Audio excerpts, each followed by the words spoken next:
Hi all, welcome to എനസ്റ്റ്. എല്ലാവർക്കും നമസ്കാരം. നമ്മൾ ഇന്ന് ഡിസ്കസ് ചെയ്യുന്നത് മൊഡ്യൂൾ 2 അതായത് ഇലക്ട്രീഷ്യൻ എക്സാമുകൾക്ക് വരുന്ന ഇലക്ട്രീഷ്യൻ സിലബസിലെ മൊഡ്യൂൾ 2 ക്വസ്റ്റ്യൻ ഡിസ്കഷൻ ആണ്. അപ്പോൾ നമുക്ക് ആദ്യം തന്നെ എങ്ങനെയൊക്കെയാണ് ആ ക്വസ്റ്റ്യൻസ് വരുന്നതെന്ന് നോക്കിയിട്ട് അതിന്റെ ആൻസറും എന്നുള്ള രീതിയിൽ നമുക്കൊന്ന് ഡിസ്കസ് ചെയ്ത് പോവാം.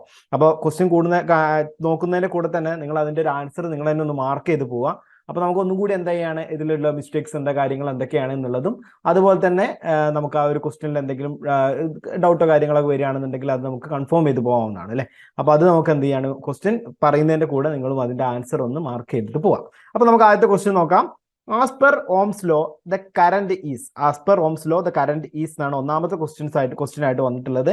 അപ്പോൾ ഓപ്ഷൻ നോക്കുകയാണെന്നുണ്ടെങ്കിൽ directly proportional to voltage, and രണ്ടാമത്തെ ഓപ്ഷൻ എന്ന് പറയുന്നത് inversely proportional to the voltage. Option C എന്ന് പറയുന്നത് directly proportional to the resistance, and option D എന്ന് പറയുന്നത് inversely proportional to the temperature എന്നാണ് പറഞ്ഞിട്ടുള്ളത്.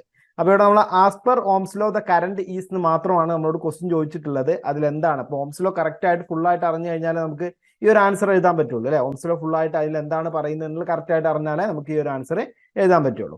അപ്പോൾ ഓംസ് ലോ എന്ന് പറയുന്നത് എന്താണ്? നമ്മൾ സാധാരണ കറന്റ്, വോൾട്ടേജ്, റെസിസ്റ്റൻസ്, അതായത് ബേസിക് ആയിട്ടുള്ള അല്ലെങ്കിൽ ഫണ്ടമെന്റൽസ് ആണ് എന്ത് ചെയ്യുന്നത്, കറന്റ്, വോൾട്ടേജ്, റെസിസ്റ്റൻസ് എന്ന് പറയുന്നത്. ഈ മൂന്നും കൂടെ ഉൾപ്പെടുത്തിയിട്ടുള്ള ഒരു ലോ ആണ് എന്ത് ചെയ്യുന്നത്, ഓംസ് ലോ എന്ന് പറയുന്നത് അല്ലെ. അപ്പൊ അതിനകത്ത് കറന്റും വോൾട്ടേജും റെസിസ്റ്റൻസും ആണ് പറയുന്നത്. കറന്റ് എന്ന് പറയുന്നത് ഒരു ഓംസ് ലോ പ്രകാരം എന്താണ്, ക്ലോസ്ഡ് സർക്യൂട്ടിനകത്ത് ടെമ്പറേച്ചറും അതുപോലെ തന്നെ ടെമ്പറേച്ചർ കോൺസ്റ്റന്റ് ആയിട്ട് വരികയാണെന്നുണ്ടെങ്കിൽ കറന്റ് എന്ന് പറയുന്നത്, ഒരു ക്ലോസ്ഡ് സർക്യൂട്ടിനകത്ത് കറന്റ് എന്ന് പറയുന്നത് വോൾട്ടേജിന് പ്രപ്പോർഷണൽ ആയിട്ടും അതുപോലെ തന്നെ എന്താ പറയാ റെസിസ്റ്റൻസിന് എന്താണ്, വോൾട്ടേജിന് ഡയറക്ട്ലി പ്രപ്പോർഷണൽ ആണെന്നുണ്ടെങ്കിൽ റെസിസ്റ്റൻസിന് ഇൻവേഴ്സ്ലി പ്രപ്പോർഷണൽ ആയിട്ടും ആയിരിക്കും വരുന്നത് അല്ലെ. ഓംസ് ലോ എന്ന് പറയുമ്പോൾ വോൾട്ടേജിന് ഡയറക്ട്ലി പ്രപ്പോർഷണലും റെസിസ്റ്റൻസിന് ഇൻവേഴ്സ്ലി പ്രപ്പോർഷണൽ ആയിട്ടായിരിക്കും വരുന്നത്. അപ്പൊ അവിടെ നമുക്ക് നോക്കാം. As per ohm's law the current is എന്ന് വെച്ച് കഴിഞ്ഞാൽ ഒന്നാമത്തെ ഓപ്ഷൻ എന്ന് പറയുന്നത് എന്താണ്, directly proportional to the voltage എന്നാണ് പറയുന്നത്. അതാണ് കറക്റ്റ് ആൻസർ എന്ന് പറയുന്നത് അല്ലെ. അപ്പൊ ഓംസ് ലോ എന്ന് പറയുന്നത് directly proportional to the voltage. ഇനി ഇതേ രീതിയിൽ തന്നെ നമുക്ക് എന്ത് ചെയ്യാം, ജസ്റ്റ് നമ്മളോട് ഒരു സ്റ്റേറ്റ്മെന്റ് രീതിയിൽ ക്വസ്റ്റ്യൻ ചോദിക്കുകയാണെന്നുണ്ടെങ്കിൽ നമ്മൾ എല്ലാ ഓപ്ഷൻസും, ഇപ്പൊ ഇതിൽ ഫസ്റ്റ് ഓപ്ഷൻ ആണ് നമുക്ക് ആൻസർ വന്നത്, എല്ലാ ഓപ്ഷൻസും നമുക്ക് നോക്കി നോക്കാം. ഇൻവേഴ്സ്ലി പ്രപ്പോർഷണൽ ടു വോൾട്ടേജ് എന്ന് പറയുന്നത് ഒരിക്കലും നമുക്ക് ക്ലിയർ ആവില്ല അല്ലെ. ഇൻവേഴ്സ്ലി പ്രപ്പോർഷണൽ ടു എന്താ വരുന്നത്, റെസിസ്റ്റൻസ് ആണ് പറഞ്ഞിട്ടുള്ളത്. അങ്ങനെയാണെങ്കിൽ അതൊരു റൈറ്റ് ആൻസർ ആയിരുന്നുള്ളൂ. ഇവിടെ നമുക്ക് ഡയറക്ട്ലി പ്രപ്പോർഷണൽ ടു റെസിസ്റ്റൻസും ഇൻവേഴ്സ്ലി പ്രപ്പോർഷണൽ ടു ടെമ്പറേച്ചറും ആണ് പറയുന്നത്. അപ്പൊ ഇതിന്റെ ആൻസർ ഏതാണ്?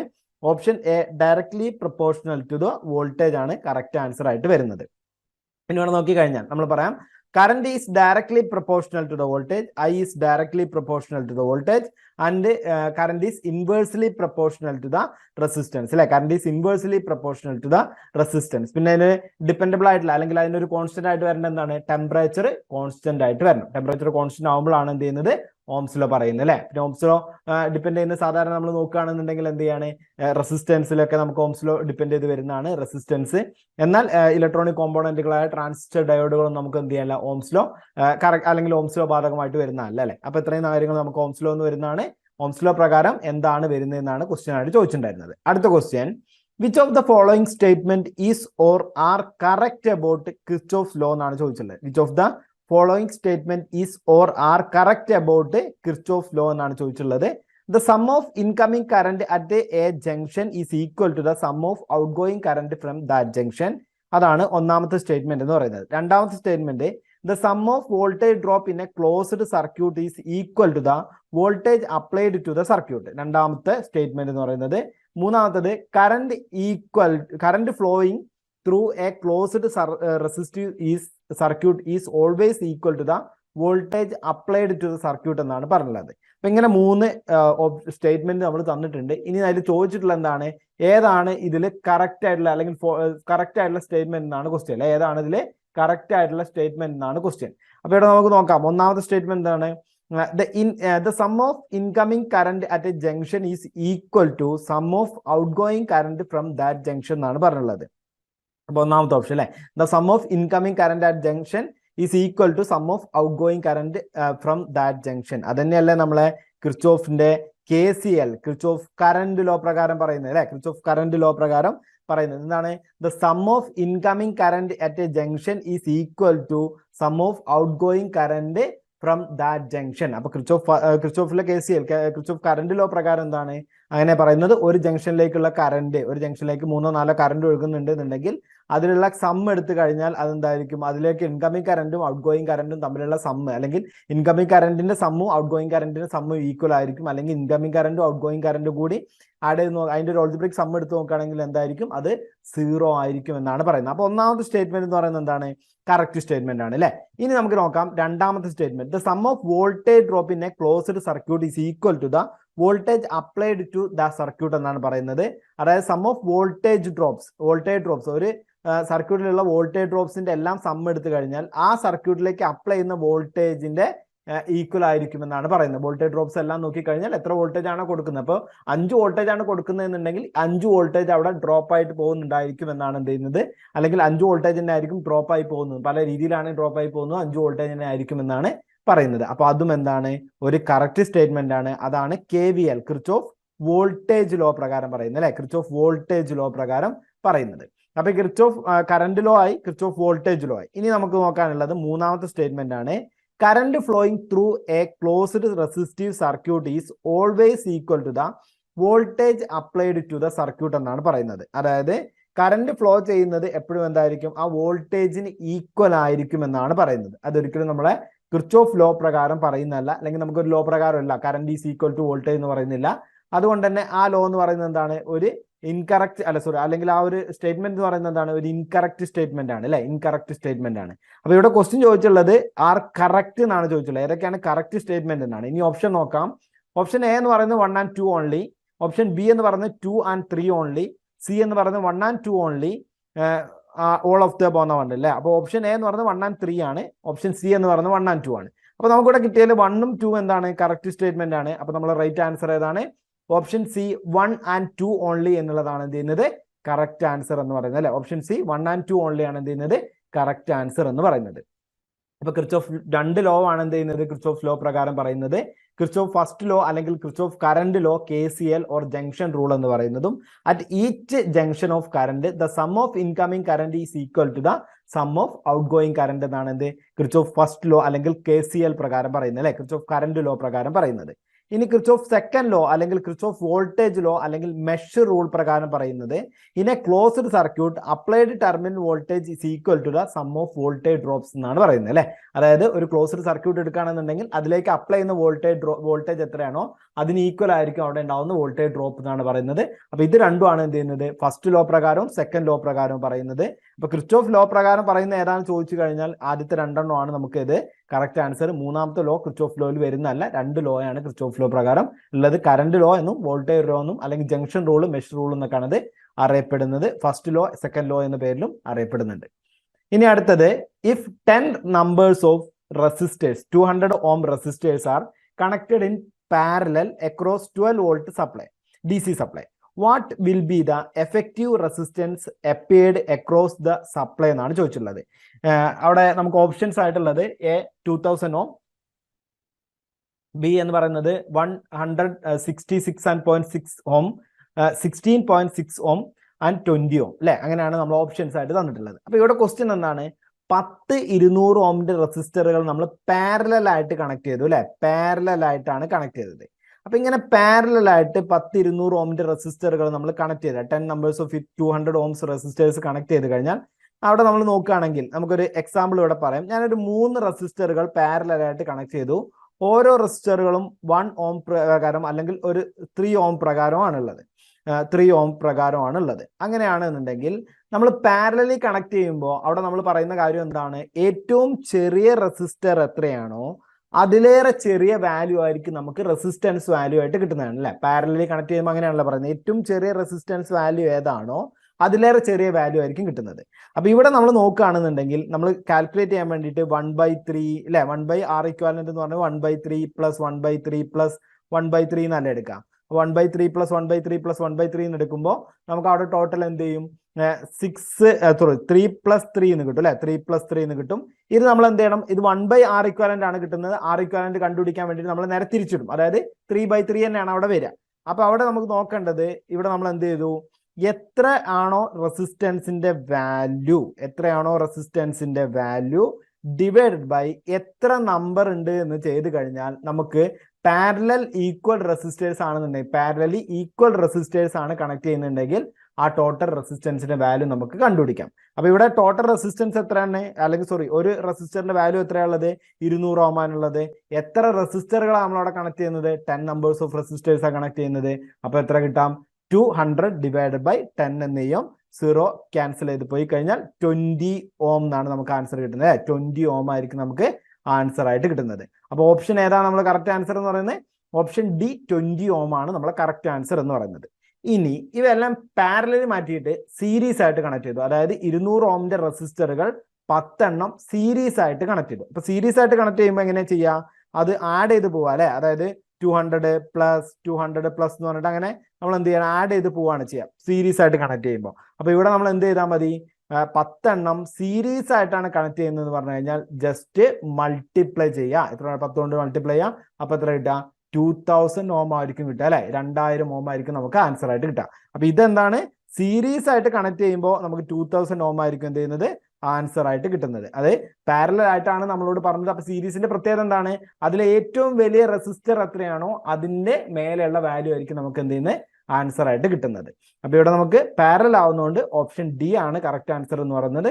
20 ഓം ആണ് നമ്മളെ ഇക്വാലന്റ് റെസിസ്റ്റൻസ് എന്ന് പറയുന്നത്. ആ ഒരു സർക്യൂട്ടിന്റെ ഇക്വാലന്റ് റെസിസ്റ്റൻസ് അല്ലെങ്കിൽ എഫക്റ്റീവ് റെസിസ്റ്റൻസ് എന്ന് പറയുന്നത്. അപ്പോൾ നമ്മളത് സീരീസ് ആയിട്ടും പാരലൽ ആയിട്ടും എങ്ങനെ ചെയ്യാമെന്ന് നോക്കി. സീരീസ് ആയിട്ടും പാരലൽ ആയിട്ടും വരുമ്പോൾ റെസിസ്റ്റൻസ് അതിങ്ങനെ നമ്മൾ ഈക്വൽ റെസിസ്റ്റൻസ് വരുമ്പോൾ ആ മാത്രമാണ് ഇങ്ങനെ ചെയ്യാൻ പറ്റുന്നത്. അൺഈക്വൽ ആണെന്നുണ്ടെങ്കിൽ നമ്മൾ എന്ത് ചെയ്യേണ്ടി വരും, സാധാരണ പോലെ തന്നെ ചെയ്യേണ്ടി വരും. ഈക്വൽ ആകുമ്പോൾ നമ്മൾ എന്ത് ചെയ്താൽ മതി, പാരലൽ റെസിസ്റ്റൻസ് ആണെന്നുണ്ടെങ്കിൽ എത്ര എണ്ണം ഉണ്ടോ ഡിവൈഡ് ചെയ്താൽ മതി. സീരീസ് റെസിസ്റ്റർ ആണെന്നുണ്ടെങ്കിൽ എത്ര എണ്ണമാണോ ഉള്ളത് കൊണ്ട് മൾട്ടിപ്ലൈ ചെയ്താൽ മതി.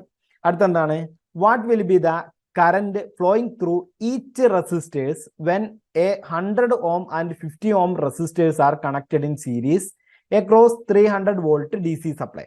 അപ്പൊ അത് നമ്മൾ എന്ത് ചെയ്യാണ്, current flowing through each resistor എന്നാണ് ചോദിച്ചുള്ളത്. ഓരോ റെസിസ്റ്ററിലൂടെയും അക്രോസ് എത്ര കറന്റ് ഫ്ലോ ചെയ്യുന്നുണ്ടാവുന്നതാണ് ക്വസ്റ്റ്യൻ ഉള്ളത്. ഒന്നാമത്തത് ഒരു 100 ഓം റെസിസ്റ്ററും മറ്റൊരു 50 ഓമിന്റെ റെസിസ്റ്ററും ഉള്ളത്. ഇനി ഓപ്ഷൻ നോക്കിക്കഴിഞ്ഞാൽ അവിടെ നമ്മൾ 2 ampere flowing through both resistors, 0.5 ampere flowing through both resistors, 3 ampere through 100 ohms and 6 ampere through 50 ohms. അടുത്തത് ഓപ്ഷൻ ഡി എന്ന് പറയുന്നത് 9 ആംപിയർ ത്രൂ ബോത്ത് റെസിസ്റ്റേഴ്സ് എന്നാണ്.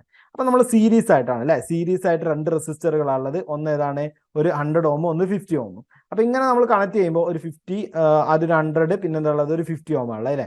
ഇങ്ങനെ നമ്മൾ കണക്ട് ചെയ്യുമ്പോൾ സീരീസ് ആയിട്ട് കണക്ട് ചെയ്ത് കഴിഞ്ഞാൽ അവിടെ നമ്മൾ പഠിക്കുന്നതാണ്, സീരീസ് ആയിട്ട് ഒരു സർക്യൂട്ടിൽ കണക്ട് ചെയ്യുന്നുണ്ടെങ്കിൽ അവിടുത്തെ കറന്റ് ഈക്വൽ ആയിരിക്കും. സീരീസ് ആണെങ്കിൽ എന്താണ്, കറന്റ് ഈക്വൽ ആയിരിക്കും. ആ ഒരു കറന്റ് എത്രയാണോ ഒരു ഡിവൈസിലൂടെ ഒഴുകുന്ന കറന്റ് എത്രയാണോ അതിനെ ആയിരിക്കും അടുത്ത റെസിസ്റ്ററിലൂടെ അല്ലെങ്കിൽ എന്താണോ കമ്പോണന്റ് അതിലൂടെ ഒഴുകുന്നത്. എന്നാൽ പാരലൽ ആയിട്ട് കണക്ട് ചെയ്യുമ്പോഴോ അതിലെ വോൾട്ടേജ് ആയിരിക്കും ഈക്വൽ. പാരലലി കണക്ട് ചെയ്യുന്ന എല്ലാത്തിലേക്കും വോൾട്ടേജ് എന്തായിരിക്കും, ഈക്വൽ ആയിരിക്കും. അപ്പൊ ഇവിടെ നമ്മളോട് സീരീസ് കണക്ഷൻ ഓൾറെഡി എടുത്ത് പറഞ്ഞിട്ടുണ്ട്. ഓരോന്നിലൂടെയുള്ള റെസിസ്റ്റൻസ് ആണ് നമ്മളോട് ചോദിച്ചിട്ടുള്ളത്.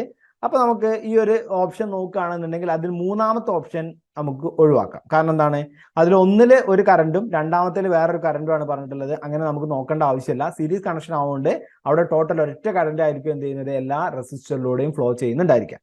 അപ്പൊ ഇനി ആ റെസിസ്റ്റൻസിലൂടെ ഫ്ലോ ചെയ്യുന്ന കറന്റ് കണ്ടുപിടിക്കാൻ സീരീസിലുള്ള ടോട്ടൽ റെസിസ്റ്റൻസ് നമ്മൾ ആദ്യം ഒന്ന് കണ്ടുപിടിക്കണം അല്ലെ. സീരീസിലുള്ള ടോട്ടൽ റെസിസ്റ്റൻസ് കണ്ടുപിടിക്കണം. സീരീസിലുള്ള ടോട്ടൽ റെസിസ്റ്റൻസ് നമ്മൾ എങ്ങനെ കണ്ടുപിടിക്കാം, സീരീസിലുള്ള ടോട്ടൽ റെസിസ്റ്റൻസ് കണ്ടുപിടിക്കാൻ വേണ്ടിയിട്ട് നമ്മൾ എന്ത് ചെയ്താൽ മതി, അവിടുത്തെ ആർ ഇക്വാലന്റ് ആദ്യം കണ്ടുപിടിച്ചാൽ മതി അല്ലെ. ആദ്യം ടോട്ടൽ റെസിസ്റ്റൻസ് കണ്ടുപിടിക്കാൻ വേണ്ടി ആർ ഇക്വാലന്റ് ആണ് നമ്മൾ കണ്ടുപിടിക്കുന്നത് അല്ലെ. ആർ ഇക്വാലന്റ് എന്ന് പറയുന്നത് എത്രയായിരിക്കും, അവിടെ 100 ഓമും 50 ഓമും ഉള്ളത്. അപ്പൊ രണ്ടും കൂടി എന്ത് ചെയ്യുക, ആഡ് ചെയ്യുക. സീരീസ് ആവുന്നതുകൊണ്ട് രണ്ടും കൂടി ആഡ് ചെയ്യുക. അപ്പൊ നമുക്ക് ആർ ഇക്വാലന്റ് എന്ന് പറയുന്നത് 150 ഓം എന്ന് കിട്ടും. 150 ഓം എന്ന് കിട്ടും. ഇനി അതിൽ നിന്ന് നമ്മൾ കറന്റ് കണ്ടുപിടിക്കേണ്ടത്. കറന്റ് എന്ന് പറയുന്നത് എത്രയാണ്, ഓംസ് ലോ പ്രകാരം current I is equal to എന്താ കിട്ടുന്നത്, V ബൈ ആർ എന്നാണ് ഇക്വേഷൻ അല്ലെ. കറന്റ് കണ്ടുപിടിക്കാൻ I is equal to V by R എന്നാണ് ഇക്വേഷൻ. അപ്പൊ I is equal to V എന്ന് പറയുന്നത് 300 വോൾട്ടേജ് ആണ്, R എന്ന് പറയുന്നത് 150 ആണ്. അപ്പൊ 300 ഡിവൈഡഡ് ബൈ 150 2 ആംപിയർ എന്നാണ് കിട്ടുക. അപ്പൊ നമ്മൾ 2 ആംപിയർ ആണ് അതിൽ എന്ത് ചെയ്തത്, കറന്റ് കിട്ടിയത്. ഈ 2 ആംപിയർ ആയിരിക്കും എന്ത് ചെയ്യുന്നത്, 2 റെസിസ്റ്ററിലൂടെയും ഫ്ലോ ചെയ്യുന്നതെന്ന് പറയുന്നത്. അപ്പൊ അതുകൊണ്ട് തന്നെ ഓപ്ഷൻ ഏതാ correct, option A 2 ampere flowing through both resistor എന്നാണ് പറയുന്നതാണ് എന്ത് ചെയ്യുന്നത്, കറക്റ്റ് ആൻസർ എന്ന് പറയുന്നത്. 2 ampere flowing through both resistor എന്ന് പറയുന്നതാണ് കറക്റ്റ് ആൻസർ എന്ന് പറയുന്നത്.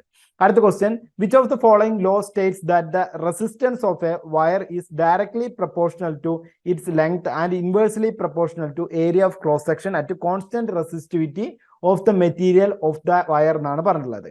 അപ്പൊ ഇവിടെ എന്തൊക്കെയാണ് പറഞ്ഞിട്ടുള്ളത്? ഓപ്ഷൻ എ എന്ന് പറയുന്നത് ഓംസ് ലോ, ഓപ്ഷൻ ബി എന്ന് പറയുന്നത് Kirchhoff first law, option C എന്ന് പറയുന്നത് Kirchhoff second law, option D എന്ന് പറയുന്നത് ലോസ് ഓഫ് റെസിസ്റ്റൻസ് എന്നാണ് പറഞ്ഞിട്ടുള്ളത്.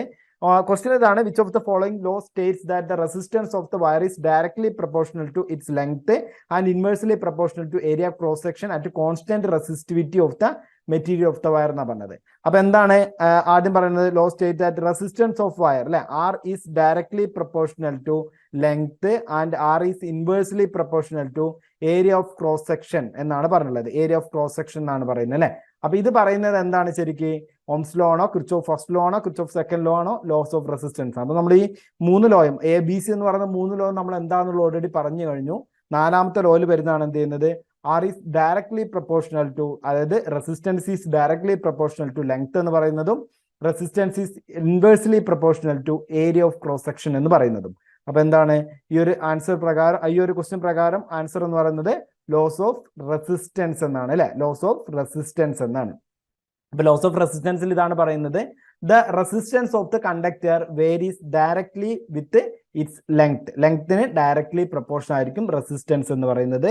അതുപോലെ തന്നെ the resistance of the conductor inversely proportional to cross section ഏരിയക്കോ അല്ലെങ്കിൽ ഡയമീറ്ററിനൊക്കെ എന്താണ്? ഡയമീറ്റർ എന്ന് പറയുമ്പോൾ മാറ്റം വരുന്നുണ്ട്, കുറച്ച് മാറ്റം വരുന്നുണ്ട്. എന്നാൽ ഇൻവേഴ്സ്ലി പ്രൊപ്പോർഷൻ ആയിരിക്കും എന്ത് ചെയ്യുന്നത്? ക്രോസ് സെക്ഷണൽ ഏരിയക്ക് എന്ന് പറയുന്നത്. അതുപോലെ തന്നെ the resistance of the conductor depends on the material which it is made. അതാണ് റെസിസ്റ്റിവിറ്റി എന്ന് പറയുന്നത്. ഓരോ മെറ്റീരിയലിന്റെയും റെസിസ്റ്റിവിറ്റിക്ക് മാറ്റം ഉണ്ടായിരിക്കും, അത് റെസിസ്റ്റൻസിനെ ഡിപ്പെൻഡ് ചെയ്യുന്നുണ്ട്. പിന്നീട് എന്താ പറയുന്നത്? It also depend on the temperature of the കണ്ടക്ടറിന്റെ അതിന് ആ ഒരു സമയത്ത് ഉണ്ടാവുന്ന ടെമ്പറേച്ചറിന് എന്ത് ചെയ്യുന്നുണ്ട്? റെസിസ്റ്റൻസ് ഡിപ്പെൻഡ് ചെയ്യുന്നുണ്ട്. അപ്പൊ ഇതൊക്കെയാണ് എന്ത് ചെയ്യുന്നത്? ലോസ് ഓഫ് റെസിസ്റ്റൻസിനകത്ത് വരുന്നത്. ലോസ് ഓഫ് റെസിസ്റ്റൻസിനകത്ത് വരുന്നത് അല്ലെ. അടുത്ത ക്വസ്റ്റ്യൻ നോക്കാം. If the length and area of an material is doubled then change in resistance of material is എന്നാണ് ചോദിച്ചുള്ളത്. If the length and area of the material is doubled, ലെങ്ത്തും ഏരിയയും ഒരു മെറ്റീരിയലിന്റെ ഡബിൾ ആയി കഴിഞ്ഞു, അങ്ങനെയാണെങ്കിൽ റെസിസ്റ്റൻസിന് എന്ത് ചേഞ്ച് ആയിരിക്കും ഉണ്ടാവുക? അപ്പൊ ആദ്യത്തെ ഒരു റെസിസ്റ്റർ R ആണ് അല്ലെ. R എന്ന് പറയുന്ന റെസിസ്റ്റർ ആണുള്ളത്. ഈ റെസിസ്റ്റർ നമ്മൾ എന്ത് ചെയ്തു? എങ്ങോട്ടാ ചേഞ്ച് ചെയ്യുന്നത്? R എന്ന് പറയുന്ന റെസിസ്റ്റൻസ് എങ്ങോട്ടാ ചേഞ്ച് ചെയ്തത്? R എന്ന് പറയുന്ന റെസിസ്റ്ററിന്റെ ഏരിയ ഡബിൾ ചെയ്തു, അതുപോലെ തന്നെ ലെങ്ത്തും എന്ത് ചെയ്തു? ഡബിൾ ചെയ്തു. അപ്പൊ ലെങ്ത് ഡബിൾ ചെയ്യുന്ന സമയത്താണെന്നുണ്ടെങ്കിൽ ലെങ്ത് 2L ആയിട്ട് മാറിയിട്ടുണ്ടാവും അല്ലെ. സാധാരണ L ആണെന്നുണ്ടെങ്കിൽ 2L ആയിട്ട് മാറി. അപ്പൊ 2L ആവുമ്പോൾ റെസിസ്റ്റൻസ് എന്തായിട്ട് മാറും? 2R ആയിട്ട് മാറും. അതായത് ഏരിയ ഡബിൾ ആവുമ്പോൾ അതിന് ഡയറക്ട്ലി പ്രൊപ്പോർഷൻ ആണ് നമ്മൾ നേരത്തെ പറഞ്ഞ ലോസ് ഓഫ് റെസിസ്റ്റൻസ് പ്രകാരം. അതുകൊണ്ട് എന്തായി? 2R ആയിട്ട് മാറി. ഇനി R is inversely proportional to 1 area എന്നാ പറയുന്നത് അല്ലെ. അപ്പൊ ഏരിയ എന്തായി മാറി? ഡബിൾ ആയിട്ട് മാറി. അപ്പൊ 2 ഏരിയ ആയിട്ട് മാറി. അപ്പൊ 2 ഏരിയ ആയിട്ട് മാറുമ്പോൾ എന്ത് ചെയ്യും? റെസിസ്റ്റൻസ് R/2 ആയിട്ട് മാറി. R/2 ആയിട്ട് മാറി.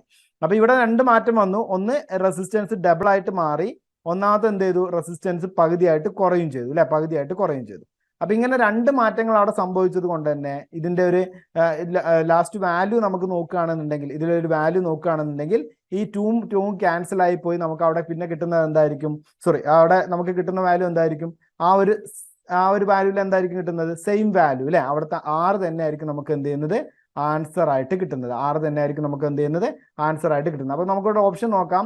റെസിസ്റ്റൻസ് ഇസ് ഡബിൾഡ് എന്നാണ് പറഞ്ഞത്. റെസിസ്റ്റൻസ് ഡബിൾ ആവുമായിരുന്നു, ലെങ്ത് മാത്രമാണ് ഡബിൾ ആയിട്ട് ഉണ്ടെന്നുണ്ടെങ്കിൽ റെസിസ്റ്റൻസ് ഡബിൾ ആവുമായിരുന്നു. റെസിസ്റ്റൻസ് ഇസ് ഹാഫ്ഡ് എന്നാ പറഞ്ഞത്. ഹാഫ്ഡ് ആവുമായിരുന്നു എങ്ങനെ? ഏരിയ ഓഫ് ക്രോസ് സെക്ഷൻ മാത്രമാണ് എന്ത് ചെയ്തത്? ഡബിൾഡ് ആവുകയാണെന്നുണ്ടെങ്കിൽ ഹാഫ് ആയിട്ട് മാറുമായിരുന്നു. ഇനി option C, resistance remains the same എന്നാണ് വരുന്നത്. അതാണ് നമ്മളെ കറക്റ്റ് ആൻസർ എന്ന് പറയുന്നത്. റെസിസ്റ്റൻസ് റിമെയിൻസ് ദ സെയിം എന്നാണ് നമുക്ക് എന്ത് ചെയ്യുന്നത്? കറക്റ്റ് ആൻസർ ആയിട്ട് വരുന്നത്. പിന്നെന്താ പറയുന്നത്? Resistance become 4 times of the initial value എന്ന് പറയുന്നത്. 4 ടൈംസ് ആവണമെന്നുണ്ടെങ്കിൽ ഏരിയ കൂടുകയും അതേപോലെ തന്നെ എന്ത് ചെയ്യണം? ഏരിയ കുറയുന്നതിന് അനുസരിച്ചിട്ട് എന്ത് ചെയ്യണം? നമുക്ക് റെസിസ്റ്റൻസിൽ അല്ലെങ്കിൽ ഏരിയ കുറയണമായിരുന്നു, അതുപോലെ തന്നെ എന്ത് ചെയ്യണം? ലെങ്ത് കൂടും ചെയ്യുകയാണെന്നുണ്ടെങ്കിൽ 4 ടൈംസ് ആയിട്ട് മാറുമായിരുന്നു. അപ്പൊ ഇവിടെ നമുക്ക് ആൻസർ കിട്ടിയത് എന്താണ്? റെസിസ്റ്റൻസ് റിമെയിൻസ് ദ സെയിം എന്നാണ് നമുക്ക് എന്ത് ചെയ്യുന്നത്? ആൻസർ ആയിട്ട് വരുന്നത്. അപ്പൊ അവിടെ നമ്മൾ എന്താ പറഞ്ഞത്? റെസിസ്റ്റൻസിന്റെ വാല്യൂവിൽ എന്ത് മാറ്റം വരുന്നത്?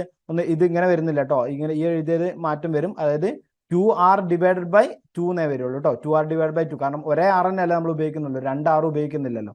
അപ്പൊ എന്താണ് ഇവിടെ ഈ 2 ക്യാൻസൽ ആകുമ്പോഴാണ് നമുക്ക് എന്ത് ചെയ്യുന്നത്, R ആയിട്ട് കിട്ടുന്നത്. ഇങ്ങനെയല്ല എഴുതുന്നത്, ഇങ്ങനെ എഴുതി കഴിഞ്ഞാൽ തെറ്റായിട്ട് വരും. അപ്പൊ ഇവിടെ നമുക്ക് ഇങ്ങനെ ആയിട്ട് 2R ഡിവൈഡ് ബൈ 2 എന്നേ കിട്ടുള്ളൂ. അങ്ങനെയാണ് നമുക്ക് എന്ത് ചെയ്യുന്നത്, റെസിസ്റ്റൻസ് റിമെയിൻസ് ദ സെയിം എന്ന് നമുക്ക് ആൻസർ ആയിട്ട് കിട്ടുന്നത്. ഇനി അടുത്ത ക്വസ്റ്റ്യൻ നോക്കാം. Which of the following statement is or correct are correct in case of parallel circuit എന്നാണ് question. The applied voltage same across each branch. The reciprocal of the total resistance equal to sum of the reciprocal of the resistance. The resultant resistance is less than the smallest resistance of the parallel combination. അപ്പോൾ ഇവിടെ parallel combination അല്ലെങ്കിൽ parallel സർക്യൂട്ടുമായി ബന്ധപ്പെട്ടിട്ട് ഏത് statement ആണ് അല്ലെങ്കിൽ എത്ര സ്റ്റേറ്റ്മെന്റുകളാണ് correct ഉള്ളത് എന്നാണ് ചോദ്യം അല്ലെ. ഒന്നാമത്തെ statement, the applied voltage same across each branch എന്നാണ് പറഞ്ഞത്. എല്ലാ ബ്രാഞ്ചിലെയും അപ്ലൈഡ് വോൾട്ടേജ് എന്തായിരിക്കും, സെയിം ആയിരിക്കും. വളരെ കറക്റ്റ് ആയിട്ടുള്ള സ്റ്റേറ്റ്മെന്റ് ആണ് അല്ലെ. രണ്ടാമത്തെ എന്താണ്, the reciprocal of the total resistance is equal to the sum of the reciprocal of the resistance എന്നാണ് പറഞ്ഞത്. The reciprocal of total resistance is equal to the sum of reciprocal of, നമ്മൾ അങ്ങനെയല്ലേ എഴുതാം, R equivalent equal to, അല്ലെങ്കിൽ R equivalent is equal to എന്താ പറയാ 1/R അല്ലെ. Reciprocal ആണ് ആഡ് ചെയ്യുന്നത്, 1/R1 + 1/R2 എന്നിങ്ങനെയൊക്കെയല്ലേ എഴുതുന്നത്. അപ്പൊ എന്താണ്, അത് കറക്റ്റ് അല്ലേ. The reciprocal of total resistance is equal to sum of the reciprocal of the resistance എന്ന് പറഞ്ഞത്, അതും കറക്റ്റ് സ്റ്റേറ്റ്മെന്റ് ആണ്. ഇനി മൂന്നാം സ്റ്റേറ്റ്മെന്റ് എന്താണ്, the resultant resistance is less than the smallest resistance of the parallel combination എന്ന് പറഞ്ഞത്, ആ പാരലൽ കോമ്പിനേഷന്റെ സ്മാളസ്റ്റ് ഏറ്റവും ചെറിയ റെസിസ്റ്റൻസിനേക്കാൾ ചെറുതായിരിക്കും എന്ത് ചെയ്യുന്നത്, ഈ ഒരു റിസൾട്ടന്റ് റെസിസ്റ്റൻസ് എന്ന് പറഞ്ഞത്. അതും എന്താണ്, വളരെ കറക്റ്റ് ആയിട്ടുള്ള ഒരു സ്റ്റേറ്റ്മെന്റ് ആണ്. അപ്പൊ ഇതിൽ മൂന്ന് സ്റ്റേറ്റ്മെന്റും, അതായത് ഇപ്പൊ നമ്മൾ ഓൾറെഡി പറഞ്ഞതാണ്, വോൾട്ടേജ് എന്തായിരിക്കും, എല്ലാ ബ്രാഞ്ചിലും ഈക്വൽ ആയിരിക്കും. ടോട്ടൽ റെസിസ്റ്റൻസ് എന്ന് പറയുന്നത് sum of the resistance equal ആയിരിക്കും. അതേപോലെ തന്നെ പാരലൽ കോമ്പിനേഷൻ നോക്കാൻ സ്മാളസ്റ്റ് റെസിസ്റ്റൻസിനേക്കാൾ കുറവായിരിക്കും അവിടെ വരുന്നത്. അപ്പൊ ഇതിൽ എന്താ കറക്റ്റ് ആൻസർ വരിക, ഓൾ ഓഫ് ദ അബവ് ആണ് അല്ലെ. കാരണം എല്ലാ സ്റ്റേറ്റ്മെന്റും 1, 2, 3 സ്റ്റേറ്റ്മെന്റ് എന്താണ് കറക്റ്റ് ആയിട്ട് വരുന്നതുകൊണ്ട് ആൻസർ എന്ന് പറയുന്നത് ഓൾ ഓഫ് ദ അബവ് ആയിരിക്കും. അപ്പൊ ഇതിന്റെ ആൻസർ എന്താണ്, ഓൾ ഓഫ് ദ അബവ് ആണ് ആൻസർ ആയിട്ട് കിട്ടുന്നത്. ഇനി അടുത്ത question, choose the material with positive temperature coefficient resistance. Choose the material with positive temperature coefficient resistance. ഇതിൽ പോസിറ്റീവ് ടെമ്പറേച്ചർ കോഎഫിഷ്യന്റ് റെസിസ്റ്റൻസ് കാണിക്കുന്ന മെറ്റീരിയൽ ഏതാണെന്നാണ് ചോദിച്ചുള്ളത് അല്ലെ. അപ്പൊ എന്താണ് പോസിറ്റീവ് ടെമ്പറേച്ചർ കോഎഫിഷ്യന്റ് എന്ന് പറയുന്നത്? അപ്പൊ അതിന് മുന്നേ നമുക്കൊരു ഓപ്ഷൻ നോക്കാം. ഓപ്ഷൻ എ സിലിക്കൺ എന്നാണ്, option B carbon, option C copper, option D germanium ആണ് വരുന്നത്. അപ്പൊ എന്താണ് പോസിറ്റീവ് ടെമ്പറേച്ചർ കോഎഫിഷ്യന്റ് എന്ന് പറയുന്നത്, അല്ലെങ്കിൽ PTC എന്ന് പറയുന്നത്? PTC എന്ന് പറയുമ്പോൾ ടെമ്പറേച്ചർ ഇൻക്രീസ് ചെയ്യുമ്പോൾ റെസിസ്റ്റൻസിന്റെ വാല്യൂം ഇൻക്രീസ് ചെയ്യുകയാണെന്നുണ്ടെങ്കിൽ അതിനെയാണ് നമ്മൾ എന്ത് വിളിക്കുന്നത്, PTC അല്ലെങ്കിൽ പോസിറ്റീവ് ടെമ്പറേച്ചർ കോഎഫിഷ്യന്റ് എന്ന് വിളിക്കുന്നത്.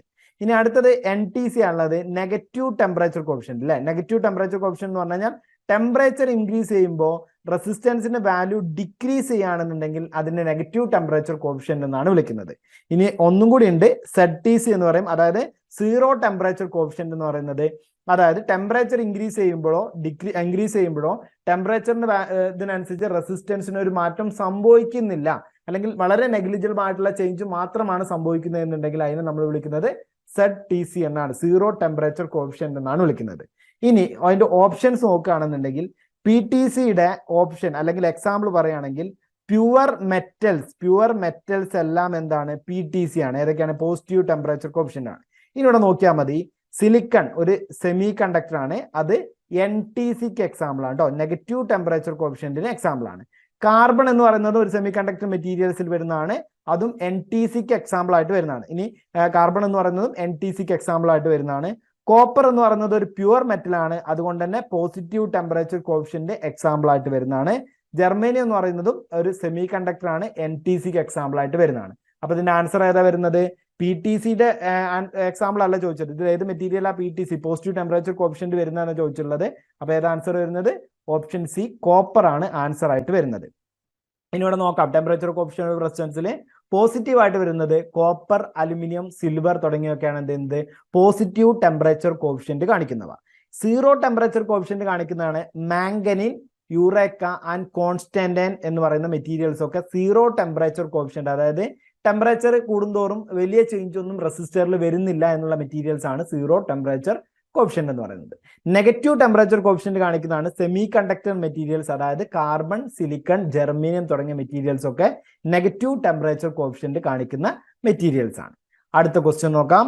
Which of the following statement is or are correct about dry cell? Which of the following statement is or are correct about dry cell എന്നാണ് ക്വസ്റ്റ്യൻ ചോദിച്ചിട്ടുള്ളത്. ഡ്രൈ സെല്ലുമായിട്ട് ബന്ധപ്പെട്ടിട്ടുള്ള ഇതിൽ ഏതൊക്കെ സ്റ്റേറ്റ്മെന്റ് ആണ് correct അല്ലെ? Correct, ഇൻകറക്റ്റും വരാട്ടോ. അങ്ങനത്തെ ക്വസ്റ്റ്യൻ സ്റ്റേറ്റ്മെന്റ് വരുമ്പോൾ ഇൻകറക്റ്റും ചോദിക്കാം. അപ്പൊ ഒന്നാമത്തെ ഓപ്ഷൻ എന്താ? ഒന്നാമത്തെ സ്റ്റേറ്റ്മെന്റ് എന്താണ്? The chemical reaction between the electrode and the electrolyte produces voltage എന്നാണ് പറഞ്ഞത്. രണ്ടാമത്തത് dry cell must not always operated in an upright position. മൂന്നാമത്തത് the cell have vent to escape gases generated during charge or discharge. അപ്പൊ ഇവിടെ ഒന്നാമത്തെ option the cell reaction between the electrode and electrolyte produces voltage എന്നാണ് അല്ലെ? Correct statement അല്ലേ? കാരണം അവിടെ നമുക്കൊരു ഡ്രൈ സെൽ എന്ന് പറഞ്ഞു കഴിഞ്ഞാൽ എന്താണ്? ഡ്രൈ സെല്ലിനകത്ത് ഇലക്ട്രോഡും ഇലക്ട്രോലൈറ്റും പ്രൊഡ്യൂസ് ചെയ്യുന്ന, അല്ലെങ്കിൽ ഒരു കെമിക്കൽ റിയാക്ഷൻ വഴിയാണ് എന്ത് ചെയ്യുന്നത്? അവിടെ ഇലക്ട്രിസിറ്റി പ്രൊഡ്യൂസ് ചെയ്യുന്നത്. അത് നമ്മളെ ആ ഒരു റിയാക്ഷൻ ആണ് നമുക്ക് എന്ത് ചെയ്യുന്നത്? ഇലക്ട്രിസിറ്റി പ്രൊഡ്യൂസ് ചെയ്യാൻ കാരണമായിട്ട് വരുന്നത്. അപ്പൊ ഒന്നാമത്തെ ഒരു ഇത് പറയുന്നത് എന്താണ്? കറക്റ്റ് ആണ്. ഇനി dry cell must not be always operated in a upright position. Dry cell ഒരിക്കലും അപ്രൈറ്റ് പൊസിഷനിൽ തന്നെ ഓപ്പറേറ്റ് ചെയ്യണമെന്ന് നിർബന്ധമില്ല എന്നാണ് പറയുന്നത് അല്ലെ? മസ്റ്റ് നോട്ട് ബി എന്നാണ് പറയുന്നത്. അതുകൊണ്ട് അതെന്താണ്? ഒരു കറക്റ്റ് സ്റ്റേറ്റ്മെന്റ് ആണ്. കാരണം വെറ്റ് സെല്ലുകൾക്ക് മാത്രമാണ് എന്ത് ചെയ്യുന്നത്? അപ്രൈറ്റ് പൊസിഷനിൽ മാത്രം ഉപയോഗിക്കണം എന്ന് പറയുന്നത് വെറ്റ് സെല്ലുകൾ മാത്രമാണ്, അല്ലെങ്കിൽ അതിനൊരു അപ്രോപ്രിയേറ്റ് പൊസിഷൻ ഉപയോഗിക്കണം എന്ന് പറയുന്നത്. എന്നാൽ ഡ്രൈ സെല്ലുകളിൽ അങ്ങനെ ഒരു പൊസിഷൻ പറയുന്നില്ല. അതുകൊണ്ട് അതും കറക്റ്റ് സ്റ്റേറ്റ്മെന്റ് ആണ്.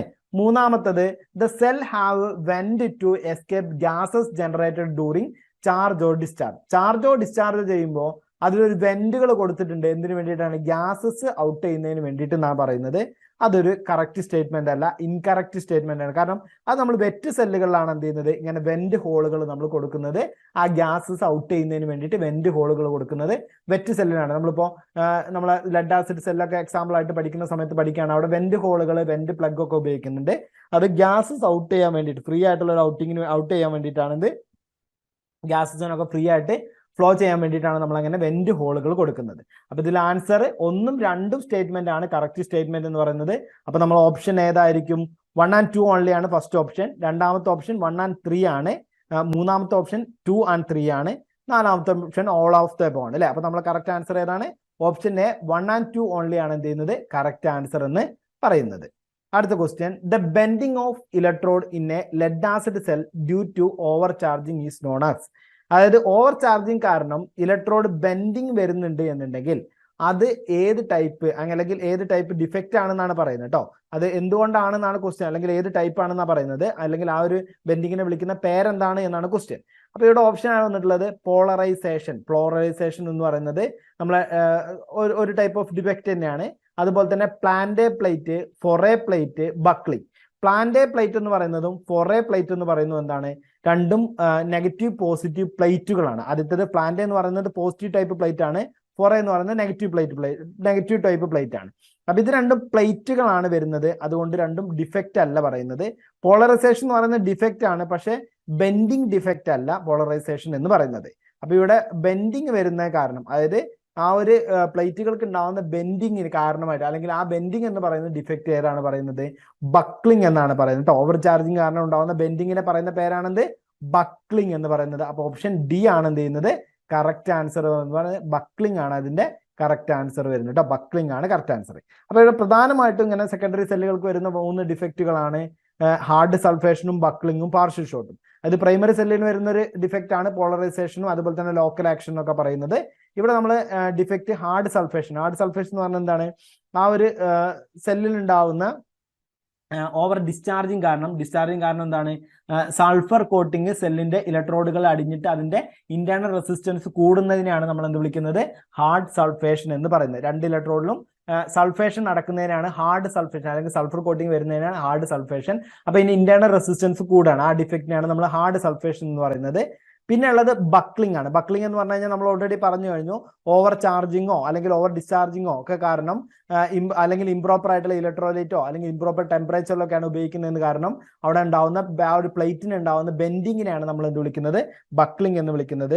പിന്നെ നമ്മളൊരു ഡിഫക്റ്റ് ആണ് പാർഷ്യൽ ഷോർട്ട് എന്ന് പറയുന്നത്. പാർഷ്യൽ ഷോർട്ട് എന്ന് പറഞ്ഞു കഴിഞ്ഞാൽ എന്താണ്, short circuit of the positive and negative electrode. Negative ഇലക്ട്രോഡും പോസിറ്റീവ് ഇലക്ട്രോഡും തമ്മിലുള്ള ആ ഒരു ഷോർട്ട് സർക്യൂട്ടിങ്ങിനെയാണ് നമ്മൾ എന്ത് വിളിക്കുന്നത്, പാർഷ്യൽ ഷോർട്ട് എന്ന് വിളിക്കുന്നത്. അപ്പൊ അങ്ങനെ 3 ഡിഫക്റ്റുകളാണുള്ളത്: hard sulphation, buckling, partial short എന്ന് പറയുന്ന പ്രധാനപ്പെട്ട. അതിപ്പോ ഈ പാർഷ്യൽ ഷോർട്ട് ഉണ്ടാവാനുള്ള കാരണം എന്ന് പറയുന്നത് സെഡിമെന്റ്സ് വരുന്നതുകൊണ്ടാണ്. സെഡിമെന്റ്സ് ഓവറായിട്ട് വന്നു കഴിഞ്ഞാൽ ആ ഒരു സെഡിമെന്റ്സ് കാരണമാണ് എന്ത് ചെയ്യുന്നത്, അവിടെ പാർഷ്യൽ ഷോർട്ട് ഉണ്ടാവുന്നത്. അപ്പൊ ഇങ്ങനെ 3 ഡിഫക്റ്റുകളാണ് പ്രധാനമായിട്ട് ഒരു സെക്കൻഡറി സെല്ലുകൾക്ക് വരുന്നത്. അടുത്ത question, A battery operated electric bike requires 48 volt 100 Ah battery pack. The cell rated 1.2 volt 2H is available. Choose the suitable combination of the following to make battery pack എന്നാണ് ചോദിച്ചിട്ടുള്ളത്. അതായത് നമുക്ക് ബാറ്ററി 48 വോൾട്ടേജ് 100 Hന്റെ ഒരു battery pack നമുക്ക് ആവശ്യമാണ്. നമ്മളെ കയ്യിലുള്ളത് 1.2 volt 2Hന്റെ ബാറ്ററിയാണ് നമ്മളെ കയ്യിലുള്ളത്. അങ്ങനത്തെ ബാറ്ററികൾ നമ്മളെ കയ്യിലുണ്ട് എന്നുണ്ടെങ്കിൽ ആ ഒരു ബാറ്ററി പാക്ക്, അതായത് 48 വോൾട്ടേജിന്റെ ബാറ്ററി പാക്ക് നിർമ്മിക്കണം എന്നുണ്ടെങ്കിൽ നമുക്ക് ഇതിൽ അനുയോജ്യമായിട്ടുള്ള ഏത് പാക്ക് ആണെങ്കിലും ചൂസ് ചെയ്യാനാണ് ചോദിച്ചിട്ടുള്ളത്. അപ്പൊ ഇവിടെ നമ്മൾ ക്വസ്റ്റ്യൻ അനുസരിച്ചിട്ട് 1.2 വോൾട്ട് ആണ് നമ്മളെ ബാറ്ററി അല്ലെ, 1.2 വോൾട്ട്. നമുക്ക് വേണ്ടത് 48 വോൾട്ട് ആണ്. അപ്പൊ വോൾട്ടേജ് ഇൻക്രീസ് ചെയ്യണം എന്നുണ്ടെങ്കിൽ അതിനെ നമ്മൾ എങ്ങനെ കണക്ട് ചെയ്യണം, സീരീസ് ആയിട്ട് കണക്ട് ചെയ്യണം അല്ലെ. സീരീസ് ആയിട്ട് കണക്ട് ചെയ്യുമ്പോഴാണ് എന്ത് ചെയ്യുന്നത്, വോൾട്ടേജ് ഇൻക്രീസ് ചെയ്യുന്നത്. ഇനി 2Hന്റെ ബാറ്ററിയാണ് നമ്മളെ കയ്യിലുള്ളത്, നമുക്ക് വേണ്ടത് 100 Ah ആണ്. അപ്പോൾ AH അതായത് ആംപിയർ അവർ കപ്പാസിറ്റി ഇൻക്രീസ് ചെയ്യണം എന്നുണ്ടെങ്കിൽ നമ്മൾ അതിന് എന്ത് ചെയ്യണം, അതിനെ പാരലൽ ആയിട്ടും കണക്ട് ചെയ്യണം. അപ്പോൾ ഈ 48 വോൾട്ടേജ് കിട്ടണമെന്നുണ്ടെങ്കിൽ അതിനെ സീരീസ് ആയിട്ട് കണക്ട് ചെയ്യണം. അതായത് 1.2 വോൾട്ടേജ് ഉള്ള ബാറ്ററിനെ എത്ര ബാറ്ററി സീരീസ് ആയിട്ട് കണക്ട് ചെയ്യുമ്പോഴാണ് നമുക്ക് 48 വോൾട്ടേജ് കിട്ടുന്നത്, 40 ബാറ്ററീസ് സീരീസ് ആയിട്ട് കണക്ട് ചെയ്ത് കഴിഞ്ഞാൽ നമുക്ക് എന്ത് കിട്ടും, 48 വോൾട്ടേജ് കിട്ടും അല്ലെ, 48 വോൾട്ടേജ് കിട്ടും. ഇനി 2H ഉള്ള ബാറ്ററി എത്ര ബാറ്ററി പാരലൽ ആയിട്ട് കണക്ട് ചെയ്താലാണ് നമുക്ക് 100 വോൾട്ട് AH കിട്ടുന്നത്, 50 ബാറ്ററീസിനെ പാരലൽ ആയിട്ട് കണക്ട് ചെയ്യുമ്പോഴാണ് നമുക്ക് എന്ത് ചെയ്യുന്നത്, 100 AH കിട്ടുന്നത്. അപ്പൊ 48 വോൾട്ടേജും 100 AH ആയി. അപ്പൊ നമ്മളെ ഓപ്ഷൻസ് എന്തായിരുന്നു, 40 parallel row with 50 series in cells in series എന്നാ പറഞ്ഞത്. 50 parallel rows 40 cells in series, 100 parallel rows with 40 cells in series, 40 parallel rows എന്നാണ് ആൻസർ അല്ലെ. അപ്പൊ നമുക്ക് ഇവിടെ എന്താണ്, 40 എണ്ണം സീരീസ് ആയിട്ടും 50 എണ്ണം പാരലൽ ആയിട്ടും വരണം. അതിന്റെ ആൻസർ ഏതാണ്, option B, 50 parallel row with 40 cell series എന്നാണ് കറക്റ്റ് ആൻസർ ആയിട്ട്. ഓപ്ഷൻ ബി ആണ് എന്ത് ചെയ്യുന്നത്, കറക്റ്റ് ആൻസർ ആയിട്ട് വരുന്നത്. അടുത്ത question, from the following identify the nature of fully charged cell. From the following identify the nature of fully charged cell എന്നാണ് പറഞ്ഞത്. ഒന്നാമത്തെ statement gassing at the both plates of cell എന്നാണ് പറഞ്ഞത്. രണ്ടാമത്തത് voltage rise of the cell. മൂന്നാമത്തത് specific gravity of the electrolyte decreases എന്നാണ് പറയുന്നത്, മൂന്നാമത്തെ സ്റ്റേറ്റ്മെന്റ്. അപ്പൊ 3 സ്റ്റേറ്റ്മെന്റ് പറഞ്ഞു, gassing at the both plates of cell. അതായത് ഫുള്ളി ചാർജ്ഡ് സെൽ ആകുമ്പോൾ അവിടെ ഗ്യാസിംഗ് ഉണ്ടായിരിക്കും, കാരണം ഗ്യാസിംഗ് ഉണ്ടാകുമ്പോഴാണ് എന്ത് ചെയ്യുന്നത്, ചാർജിങ് നടക്കുന്നത് അല്ലെ. അപ്പൊ അവിടെ ഗ്യാസിംഗ് ഉണ്ടായിരിക്കും. പിന്നീട് എന്താണ്, വോൾട്ടേജ് റൈസ് ചെയ്യാണ് ചെയ്യാം, കാരണം ഫുള്ളി ചാർജ്ഡ് അല്ല, വോൾട്ടേജ് റൈസ് ചെയ്യാണ് ചെയ്യുക. സ്പെസിഫിക് ഗ്രാവിറ്റി ഓഫ് ഇലക്ട്രോലൈറ്റ് എന്ത് ചെയ്യാണ്, ഡിക്രീസസ് എന്നാണ് പറഞ്ഞത്. സ്പെസിഫിക് ഗ്രാവിറ്റി ഡിക്രീസ് ചെയ്യാനാണ് പറഞ്ഞത്. എന്നാൽ നമുക്കറിയാം ഒരു സെല്ല് ചാർജ് ചെയ്യും തോറും അതിലുണ്ടാവുന്ന വാട്ടർ എന്ത് ചെയ്യാണ്, വാട്ടർ യൂസ് ചെയ്യാണ് ചെയ്യുന്നത്. അപ്പോൾ വാട്ടറിന്റെ അളവ് കുറയാണ് ചെയ്യുന്നത്. വാട്ടറിന്റെ അളവ് കുറയും തോറും എന്താണ്, സ്പെസിഫിക് ഗ്രാവിറ്റി ഇൻക്രീസ് ചെയ്യാണ് ചെയ്യുക അല്ലെ, ഇൻക്രീസ് ചെയ്യാണ് ചെയ്യുക. അപ്പൊ അതുകൊണ്ട് ആ പറഞ്ഞ സ്റ്റേറ്റ്മെന്റ് എന്താണ്, തെറ്റാണ് അല്ലെ, ഫാൾസ് ആയിട്ടുള്ള ഒരു സ്റ്റേറ്റ്മെന്റ് ആണ്. അപ്പൊ ഏതൊക്കെ സ്റ്റേറ്റ്മെന്റ് കറക്റ്റ് ഉള്ളത്, 1 ഉം 2 ആണ് കറക്റ്റ് സ്റ്റേറ്റ്മെന്റ് എന്ന് പറയുന്നത്. ഇനി നമ്മൾ ഓപ്ഷനിലേക്ക് നോക്കുമ്പോൾ 1 and 2 ഓൺലി. ഓപ്ഷൻ ബി എന്ന് പറഞ്ഞത് 1, 2 and 3. ഓപ്ഷൻ സി എന്ന് പറഞ്ഞത് 1 and 3. ഓപ്ഷൻ ഡി എന്ന് പറഞ്ഞത് 3 ഓൺലി എന്നാണ് പറഞ്ഞുള്ളത്. അപ്പൊ നമുക്ക് കറക്റ്റ് ആൻസർ ഏതാണ്, ഓപ്ഷൻ എ 1 and 2 ഓൺലി ആണ് നമുക്ക് കറക്റ്റ് ആൻസർ ആയിട്ട് വരുന്നത്. അപ്പൊ ചാർജിങ്ങിൽ നടക്കുന്ന എന്തൊക്കെയാണ്, ആനോഡ് എന്ന് പറയുന്നത് ഡാർക്ക് ചോക്ലേറ്റ് ബ്രൗൺ ആവുകയും, അതായത് പോസിറ്റീവ് ഇലക്ട്രോഡ് എന്ന് പറയുന്നത് ഡാർക്ക്, ആനോഡ് നോക്കണ്ട, പോസിറ്റീവ് ഇലക്ട്രോഡ് എന്ന് പറയുന്നത് ഡാർക്ക് ചോക്ലേറ്റ് ബ്രൗൺ ആവുകയും അത് PbO2 ആയിട്ട് മാറുകയും ചെയ്യും അല്ലെ. ഇനി കാഥോഡ് എന്ന് പറയുന്നത് എന്താണ്, മെറ്റാലിക് ഗ്രേ കളറിലേക്ക് മാറുന്നുണ്ടായിരിക്കും ചാർജിങ് ആകുമ്പോൾ. അത് സ്പോഞ്ചി ലെഡ് എന്നുള്ള ആ ഒരു മെറ്റീരിയൽ ലെഡ് ആയിട്ട് തന്നെ ആയിരിക്കും നിൽക്കുന്നത്. ഇനി കൺസപ്ഷൻ ഓഫ് വാട്ടർ ആണ് അവിടെ നടക്കുന്നത്, അതുകൊണ്ട് സ്പെസിഫിക് ഗ്രാവിറ്റി എന്തായിരിക്കും, ഇൻക്രീസ്ഡ് ആയിരിക്കും. അതേപോലെ തന്നെ റൈസിങ് വോൾട്ടേജ് ആണ് അവിടെ നടക്കുന്നത്. എനർജി എന്ത് ചെയ്യാണ്, അബ്സോർബ് ചെയ്യാണ്, സെല്ലിൽ എനർജി അബ്സോർബ് ചെയ്യാണ് ചെയ്യുന്നത്. ഈ ആനോഡും കാഥോഡും മാറി വരാം, അത് നമ്മൾ എന്ത് ചെയ്യാണ്, അത് ചാർജിങ് ഡിസ്ചാർജിങ് സമയത്ത് ആറ് വരുന്നുണ്ട്. നമ്മൾ ആനോട് കാഥോഡ് നോക്കണ്ട, അതിനെ പോസിറ്റീവ് ഇലക്ട്രോഡ് നെഗറ്റീവ് ഇലക്ട്രോഡ് എന്ന് പഠിച്ചു വെച്ചാൽ മതി. പോസിറ്റീവ് ഇലക്ട്രോഡ് ഏതാണ്? നമ്മളെ PbO2 ആണ് വരുന്നത്. നെഗറ്റീവ് ഇലക്ട്രോഡ് എന്ന് പറയുന്നത് ഏതാണ്? മെറ്റാലിക് ഗ്രേ ആയിട്ടുള്ള PB ലെഡും ആണ് വരുന്നത് അല്ലെ. ഇനി ഡിസ്ചാർജിങ് സമയത്താണെന്നുണ്ടെങ്കിൽ പോസിറ്റീവ് ഇലക്ട്രോഡ് എന്ന് പറയുന്നതും നെഗറ്റീവ് ഇലക്ട്രോഡ് എന്ന് പറയുന്നതും PbSO4 ആയിട്ടാണ് മാറുന്നത്. അതുപോലെ തന്നെ അതിന്റെ കളർ എന്ന് പറയുന്നത് എന്തായിരിക്കും? വൈറ്റിഷ് കളർ ആയിട്ടായിരിക്കും മാറുന്നുണ്ടായിരിക്കുക. PbSO4 ആയിരിക്കും, മിൽക്കി വൈറ്റ് കളറിലേക്കായിരിക്കും അത് മാറുന്നുണ്ടായിരിക്കുക. ഇനി വാട്ടറിന്റെ ഫോർമേഷൻ ആണ് അവിടെ നടക്കുന്നുണ്ടായിരിക്കുക ഡിസ്ചാർജിങ് സമയത്ത്. അതുകൊണ്ട് തന്നെ സ്പെസിഫിക് ഗ്രാവിറ്റി എന്തായിരിക്കും? ഡിക്രീസ് ചെയ്യാണ് ചെയ്യുക. വോൾട്ടേജ് ഓഫ് ദി സെൽ എന്ന് പറയുന്നത് ഡിക്രീസ് ചെയ്യാണ് ചെയ്യുന്നത്. സെൽ എന്താണ്? എനർജി ഔട്ട് ചെയ്യാണ് ചെയ്യുന്നത് അല്ലെ, പുറത്തേക്ക് കൊടുക്കുകയാണ് ചെയ്യുന്നുണ്ടായിരിക്കുക ഡിസ്ചാർജിങ് സമയത്ത്. ഇനി അടുത്ത question, what is the output voltage of A lithium cell? What is output voltage of A lithium cell എന്നാണ് ക്വസ്റ്റ്യൻ ആയിട്ട് വന്നിട്ടുള്ളത്. ഓപ്ഷൻ എന്ന് പറയുന്നത് A 1.2 വോൾട്ടേജ്, ഓപ്ഷൻ B എന്ന് പറയുന്നത് 1.5 വോൾട്ടേജ്, ഓപ്ഷൻ C എന്ന് പറയുന്നത് 1.8 വോൾട്ടേജ്, ഓപ്ഷൻ D എന്ന് പറയുന്നത് 2.5 വോൾട്ടേജ് ആണ് വരുന്നത്. അപ്പൊ ഇതിൽ നമ്മളെ കറക്റ്റ് ആൻസർ ഏതാണ്? ലിഥിയം സെല്ലിന്റെ വോൾട്ടേജ് എന്ന് പറയുന്നത് 2.5 വോൾട്ടേജ് ആയിരിക്കും കേട്ടോ. ലിഥിയം സെല്ലിന്റെ വോൾട്ടേജ് എന്ന് പറയുന്നത് 2.5 വോൾട്ടേജ് ആയിരിക്കും. ഇനി നമ്മൾ സെല്ലുകൾ നോക്കുകയാണെന്നുണ്ടെങ്കിൽ കാർബൺ സിങ്ക് സെല്ലുണ്ട്, 1.5 വോൾട്ടേജ് ആണ് വരുന്നത്. സിങ്ക് ക്ലോറൈഡ് സെല്ല്, അതായത് കാർബൺ സിങ്ക് തന്നെയാണ് വരുന്നത്. അതിൽ ഡൈലക്ട്രിക് മെറ്റീരിയൽ എന്ന് പറയുന്ന, അല്ലെങ്കിൽ ഡൈലക്ട്രിക് അല്ല, ഇലക്ട്രോലൈറ്റിക് മെറ്റീരിയൽ എന്ന് പറയുന്നത് ഏതാണ്? സിങ്ക് ക്ലോറൈഡ് വരുന്നതാണ്. അതും 1.5 വോൾട്ടേജ് തന്നെയാണ് വരുന്നത്. മാംഗനീസ് ആൽക്കലൈൻ ആണെന്നുണ്ടെങ്കിൽ 1.5 ആണ്. സിൽവർ ഓക്സൈഡ് ആണെങ്കിൽ 1.5 ആണ്. ലിഥിയം ആണെങ്കിൽ 2.5 ആണ് വരുന്നത്. ആൻഡ് മെർക്കുറി ആണെന്നുണ്ടെങ്കിൽ 1.35 വോൾട്ടേജുമാണ് ഔട്ട്പുട്ട് വോൾട്ടേജ് ആയിട്ട് വരുന്നത്. വളരെ ഇമ്പോർട്ടന്റ് ആയിട്ടുള്ള ക്വസ്റ്റ്യൻ ആണ്. വോൾട്ടേജ് നമ്മളോട് സാധാരണ ചോദിക്കാറുണ്ട്. ഇനി അടുത്ത question, what is the purpose of hydrometer is used during charging of battery എന്നാണ് ക്വസ്റ്റ്യൻ ആയിട്ട് ചോദിച്ചിട്ടുള്ളത്. What is the purpose of hydrometer during charging എന്നാണ് ക്വസ്റ്റ്യൻ അല്ലെ. ഹൈഡ്രോമീറ്റർ എന്തിനാണ് യൂസ് ചെയ്യുന്നത്? അപ്പൊ എന്താണ്? Determine the H capacity determine ചെയ്യാനല്ല ഹൈഡ്രോമീറ്റർ നമ്മൾ യൂസ് ചെയ്യുന്നത്. പിന്നെന്താ ഉള്ളത്? Assess the battery voltage level check ചെയ്യാൻ വേണ്ടി നമ്മൾ യൂസ് ചെയ്യുന്നതാണ് മൾട്ടിമീറ്റർ അല്ലെങ്കിൽ വോൾട്ട് മീറ്റേഴ്സ് എന്ന് പറയുന്നത് അല്ലെ. മൾട്ടിമീറ്റർ അല്ലെങ്കിൽ വോൾട്ട് മീറ്റർ എന്ന് പറയുന്നത്. ഡിസ്ചാർജ് ലെവൽ ഓഫ് ബാറ്ററി അല്ലെങ്കിൽ ഡിസ്ചാർജ് കപ്പാസിറ്റി ടെസ്റ്റ് ചെയ്യാൻ വേണ്ടിയിട്ട് ഹൈ റേറ്റ് ഡിസ്ചാർജ് ടെസ്റ്റർ ആണ് നമ്മൾ എന്ത് ചെയ്യുന്നത്? യൂസ് ചെയ്യുന്നത്. Option D, determine the specific gravity of electrolyte. അതിന് വേണ്ടിയിട്ടാണ് നമ്മൾ എന്ത് യൂസ് ചെയ്യുന്നത്? ഹൈഡ്രോമീറ്റർ യൂസ് ചെയ്യുന്നത്. അപ്പൊ ഇതാണ് നമ്മൾ ഹൈഡ്രോമീറ്റർ എന്ന് പറയുന്നത്. ഹൈഡ്രോമീറ്ററിന്റെ പ്രധാനപ്പെട്ട ഭാഗങ്ങൾ നോക്കി വെക്കുക. നോസിൽ, ഫ്ലോട്ട്, ചാംഫർ, ബൾബ് ഒക്കെയാണ്. ആ നോസിൽ ഭാഗമാണ് നമ്മൾ എന്ത് ചെയ്യുക? നമ്മളെ വെന്റ് പ്ലഗ് വഴി സ്പെസിഫിക് ഗ്രാവിറ്റി മെഷർ ചെയ്യാൻ വേണ്ടി നമ്മൾ യൂസ് ചെയ്യുന്നത് അല്ലെ. അപ്പോൾ നമ്മൾ ആൻസർ ഏതാണ്? Determine the specific gravity of electrolyte ആണ് വരുന്നത്. അടുത്ത question, how the hard sulphation defect in lead acid battery can be rectified? Hard sulphation എന്ന് പറയുന്ന ഡിഫക്റ്റ് നമ്മൾ ഓൾറെഡി പറഞ്ഞു കഴിഞ്ഞു. ആ ഡിഫക്റ്റ് നമുക്ക് എങ്ങനെ റെക്ടിഫൈ ചെയ്യാമെന്നാണ് question. Changing with new electrolyte change ചെയ്ത് കഴിഞ്ഞാൽ നമുക്കിപ്പോൾ ഹാർഡ് സൾഫേഷൻ എന്ന് പറയുന്നത് ആ ഒരു ഇലക്ട്രോഡിൽ വരുന്ന ഡിഫക്റ്റ് ആണ് അല്ലെ. അതിന് നമുക്ക് ഇലക്ട്രോലൈറ്റ് ചേഞ്ച് ചെയ്ത് കഴിഞ്ഞാൽ മാറില്ല. അപ്പൊ അത് തെറ്റായിട്ടുള്ള ആൻസർ ആണ്. പിന്നെന്താ ഉള്ളത്? റീപ്ലേസിംഗ് വിത്ത് ന്യൂ ഇലക്ട്രോഡ് മാറുന്നതാണ്, പക്ഷെ അതിലൊരു മെത്തേഡ് നമ്മൾ യൂസ് ചെയ്യുന്നുണ്ട്. ആ മെത്തേഡാണ് ഓപ്ഷൻ സി എന്ന് പറയുന്നത്. Recharging the battery for longer period at low current. ഒരു ലോങ്ങർ പീരിയഡിലേക്ക് ലോ കറണ്ടിൽ റീചാർജ് ചെയ്യുക. ആ റീചാർജ് ചെയ്യുന്ന മെത്തേഡിനെ വിളിക്കുന്ന പേരാണ് ട്രിക്കിൾ ചാർജിങ് കേട്ടോ. ട്രിക്കിൾ ചാർജിങ് എന്നാണ് ആ മെത്തേഡിനെ വിളിക്കുന്ന പേരെന്ന് പറയുന്നത്. ഇനി അടുത്തൊരു ഓപ്ഷൻ, റീചാർജ് ചെയ്യുന്ന battery for short period at high current എന്നാണ്. അതിനെ വിളിക്കുന്ന പേരാണ് ബൂസ്റ്റ് ചാർജിങ് എന്ന് പറയുന്നത് കേട്ടോ. Boost charging. അപ്പൊ ആ പേര് പഠിച്ചു വെക്കുക. ട്രിക്കിൾ ചാർജിങ് എന്ന് പറയുന്ന മെത്തേഡാണ് ഹാർഡ് സൾഫേഷൻ ഡിഫക്റ്റ് ഒഴിവാക്കുന്നതിന് വേണ്ടി നമ്മൾ യൂസ് ചെയ്യുന്നത്. അടുത്തൊരു ക്വസ്റ്റ്യൻ കൂടി നോക്കാം നമുക്ക്. അടുത്ത ക്വസ്റ്റ്യൻ എന്ന് പറയുന്നത്, what is a change of resistance value conductor as its diameter is doubled? Diameter double ചെയ്യുകയാണെന്നുണ്ടെങ്കിൽ റെസിസ്റ്റൻസിന്റെ വാല്യൂവിൽ എന്താണ് മാറ്റം വരിക? Increases 2 times, decreases 4 times, decreases to half of the value, no change in the value of the resistance എന്നാണ് പറഞ്ഞത്. അപ്പൊ diameter ചെയ്യുമ്പോൾ റേഡിയസ് നോക്കാം അല്ലെ. πr² എന്നാണ് റേഡിയസ് ഏരിയ കണ്ടുപിടിക്കാനുള്ള ഇക്വേഷൻ എന്ന് പറയുന്നത്. അപ്പൊ റേഡിയൻസിൽ ചേഞ്ച് വരുന്നുണ്ടായിരിക്കും. അപ്പോൾ π × 2r², അതായത് റേഡിയസും ഡബിൾ ആയിട്ട് മാറില്ലേ.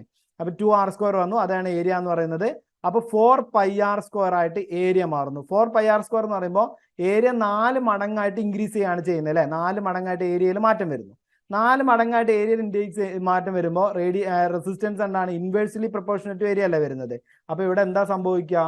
ഇവിടെ നമുക്ക് സംഭവിക്കുന്നത് ഏരിയ 4 മടങ്ങായിട്ട് മാറുമ്പോൾ എന്താ ഉണ്ടാവുക? Areas inversely proportional to 1/a എന്ന് വരുന്നു. അതുകൊണ്ട് ഇവിടെ 4 മടങ്ങ് മാറ്റം വരുമ്പോൾ റെസിസ്റ്റൻസ് എന്തായിട്ട് 4ആയിട്ട് ഏരിയ കൂടുക ചെയ്യുന്നത്. അപ്പൊ റെസിസ്റ്റൻസ് 4ആയിട്ട് ഡിക്രീസ് ചെയ്യുന്നു. ഓപ്ഷൻ ബി ആണ് കറക്റ്റ് ആൻസർ എന്ന് പറയുന്നത്. ഡിക്രീസസ് 4 times എന്നാണ് കറക്റ്റ് ആൻസർ ആയിട്ട് വരുന്നത്. അപ്പോൾ ഇത്രയും ക്വസ്റ്റ്യൻസ് മൊഡ്യൂൾ 2 വരുന്ന ക്വസ്റ്റ്യൻസ് ആണ് നമ്മളിപ്പോൾ ഇവിടെ ഡിസ്കസ് ചെയ്തിട്ടുണ്ടായിരുന്നത്. ഇനി തുടർന്നുള്ള മൊഡ്യൂൾ 3, 4 ഒക്കെ ക്വസ്റ്റ്യൻ ഡിസ്കഷൻ നിങ്ങൾക്ക് ലഭിക്കുന്നതാണ്. നമ്മൾ ഈ സീരീസിൽ മൊഡ്യൂൾ 3, 4 ഒക്കെ നമ്മൾ ഉൾപ്പെടുത്തുന്നതാണ്. അപ്പോൾ ഇത് ലഭിക്കുന്നതിനായിട്ട് നിങ്ങൾ ഈ ഒരു യൂട്യൂബ് ചാനൽ സബ്സ്ക്രൈബ് ചെയ്തിടുക. ഏണസ്റ്റ് അക്കാദമിയിൽ നിന്ന് നിങ്ങൾക്ക് ഇതുപോലെയുള്ള കൂടുതൽ PSC അവസരങ്ങളുടെ ന്യൂസുകളും അതുപോലെ തന്നെ PSC ക്ലാസ്സുകളും പുതിയ നോട്ടിഫിക്കേഷനും പുതിയ കൺഫർമേഷൻ ഡേറ്റും കാര്യങ്ങളൊക്കെ നിങ്ങളെ കിട്ടുന്നതിന് വേണ്ടിയിട്ട് ഈ യൂട്യൂബ് ചാനൽ നിങ്ങൾ സബ്സ്ക്രൈബ് ചെയ്തിടുക. അപ്പോൾ അടുത്തൊരു ക്ലാസ്സുമായിട്ട് കാണാം. അതുവരേക്കും ഗുഡ് ബൈ. Thank you.